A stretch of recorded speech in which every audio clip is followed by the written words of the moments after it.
Not many people know this, but when I was looking at a car to replace my Audi RS4, there were 3 cars that I was actually looking at. A C7 Corvette Z06, or maybe even a ZR1, the Camaro Z28, and the Nissan GTR. All 3 of these cars were good track cars right out of the box, but were on paper civilized enough to drive daily. That story is coming up right after the break. I don't know if you know this, but I actually now have a merch store, and if you haven't checked out the video description below my videos, then you're missing out. Currently, I've got a pack full of movie quote t-shirts, and more styles are being added every month, and new items are in development right now. So have a look, see if there's anything you like, and wear it with pride. The link is in the video description below.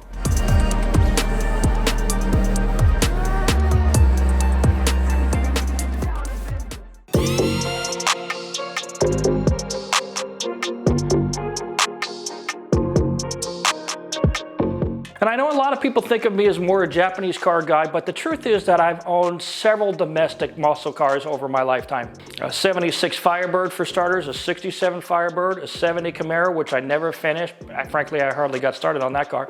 And several Fox body Mustangs, including a 500 plus horsepower supercharged 347 stroker equipped 93 Mustang GT. But out of the 3 candidates I looked at, I of course chose a GTR.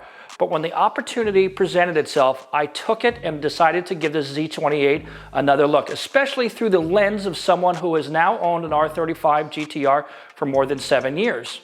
On paper, the 2015 Z28 is very similar to the GTR. The cars weigh about the same, with the Z28 coming in at 3,870 pounds and the GTR spins the scale to 3,850 pounds. But interesting, the Z28 is 300 pounds lighter than the ZL1 Camaro that followed it. Handling numbers for both of these cars are pretty similar. The GTR got a .95 while the Z28 was tested at 1G using the super grippy stock Pirelli Super Trofeo tires that came with this car. The 2015 GTR is rated at 545 horsepower and 462 pound-feet of torque, and the Z28 is rated 505 horsepower and 482 pound-feet of torque.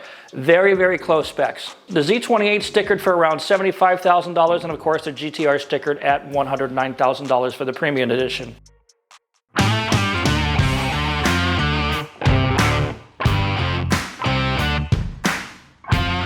The interiors of both cars have some notable points. The Z28 features several nice touches of Alcantara throughout the interior.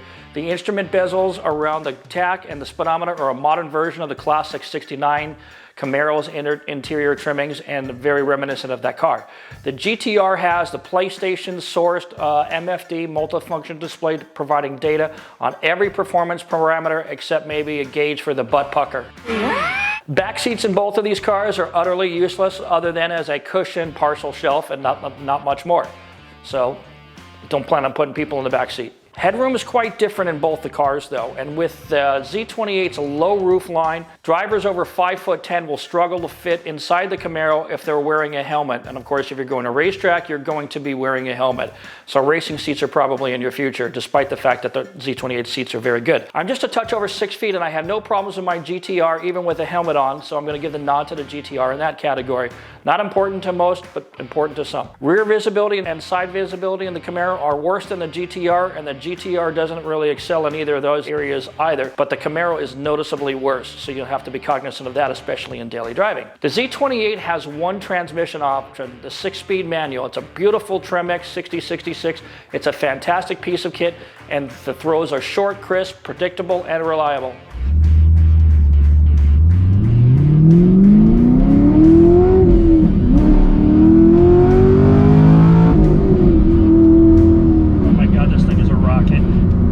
The GTR uses the idiot-proof DCT, which allows quicker shifts, but it isn't nearly as fun as a manual transmission car. And so if that's important to you, you're going to want to give the Z28 a second look.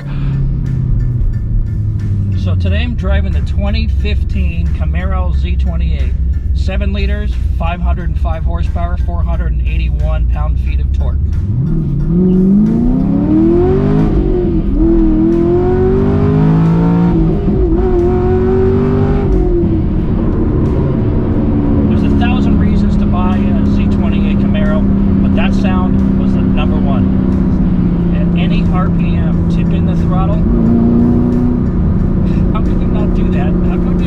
that every time you're in this car, every time you have to accelerate. So how does it drive on the street? Actually, it's pretty good. If you're comparing it to my 2015 R35 GTR, in some areas it's a little more bumpy, but generally speaking, it is very comparable to the R35 GTR. It's kind of astonishing to me that this car weighs actually a little bit more than the R35 GTR, despite the fact that the R35 is all-wheel drive. On bumpy patches of pavement, it handles it pretty well. There's some bumps I'm used to on these particular roads, so I know how the GTR reacts. That's why I'm driving this car on the same road. Some of the bumps that I've hit have been more severe than my GTR, others have been different. This car has Z28 exclusive 19-inch wheels, and the standard tire is 305 and 315 using Pirelli Super Trofeos. This particular car has had the tires changed and is now running on Michelin Cup 2s. So, good tire. I don't know how that compared to the Super Trofeo, but it seems to have plenty of grip, and the traction control comes in to save your butt if you let the tail hang out, depending on what setting you use. The thing of it is, I drove my wife around in it last night to go to dinner, and while it's not really loud inside, it's certainly not as quiet as the GTR, but of course the GTR blows through 2 turbos, so it tends to quiet it down quite a bit. This thing also has a big lumpy cam. So at one point I had jumped on the gas just to stretch the legs a little bit. It went up to about 5,000 RPM. And I looked over there, what do you think of it? She yelled back to me, it's obnoxious. I was like, that's exactly why I love it.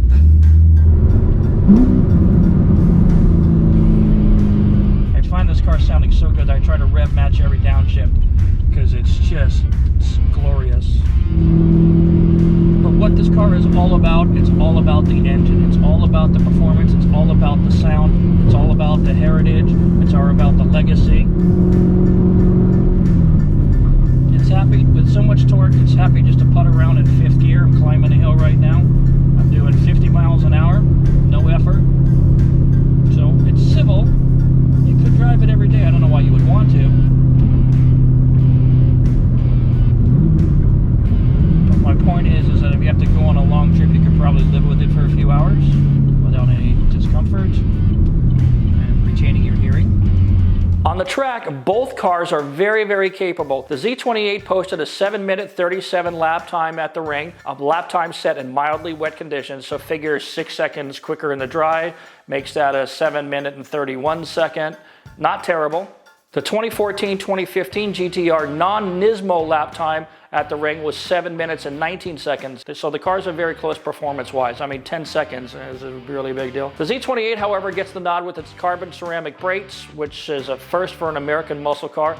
And driving it daily, the Z28's brakes were absolutely superb. They start working right out of the gate. Ride quality is similar, and while the GTR benefits from electronically adjustable suspension, the Z28's static suspension is superb, and it didn't leave me upset in any way or maybe think that this car is just not livable daily. If you've done any research, you know that the Camaro features a unique, fully independent, multi-link strut front suspension and a first-in-class 4.5-link independent rear suspension. I was leery about the car's rubber bushings, but despite being tuned for the track, the Z28 rides well enough to daily drive the car. Since the specs of the two cars are so similar, choosing between the Z28 or the GTR really comes down to how you feel about the characteristics and what your priorities are in a car. If you love the sound of this muscular V8, you will not want to even look at a GTR. If you found the rumble at idle waking up your neighbors to be annoying, obnoxious, or otherwise not to your liking, you will not want a Z28. This car is loud at idle and your neighbors are going to know it.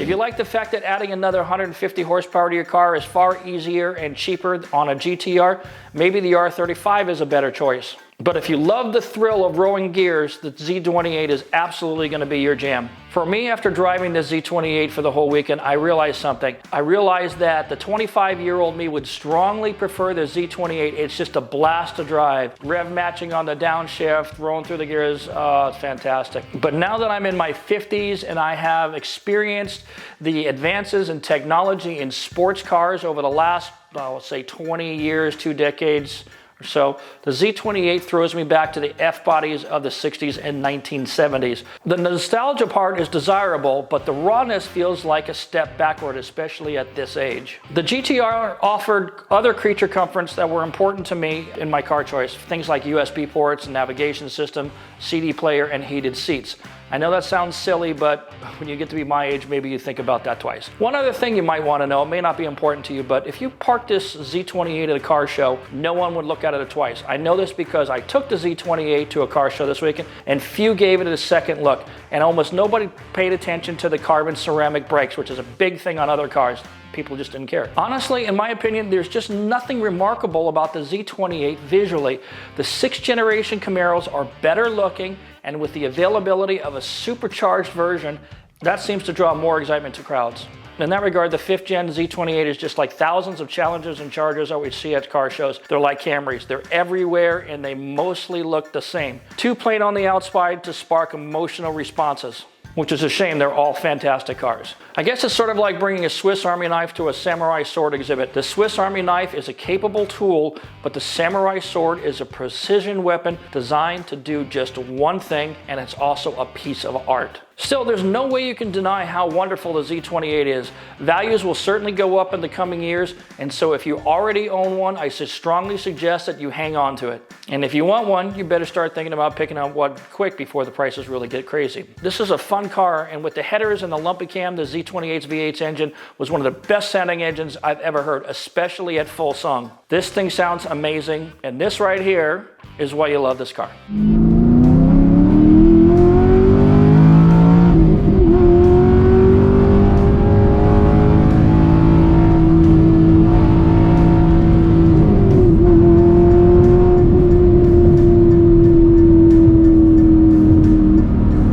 But if I had to sum it up in a sentence, I would say it like this. It's a fantastic car with amazing underpinnings, but a bit too obnoxious for me at my current age, but perfect for me if I was 20 years younger. And all that said, in my opinion, this car is way underrated. It just doesn't get the respect it deserves. If you're a Chevy guy and you know what this car is about, then you'll know all about it. But for most people, they don't understand it. Maybe they should drive one. That's it for this episode, everybody. Thanks again for tuning in. Don't forget to subscribe. Don't forget to like this video, and please share it with your friends. We'll see you next time.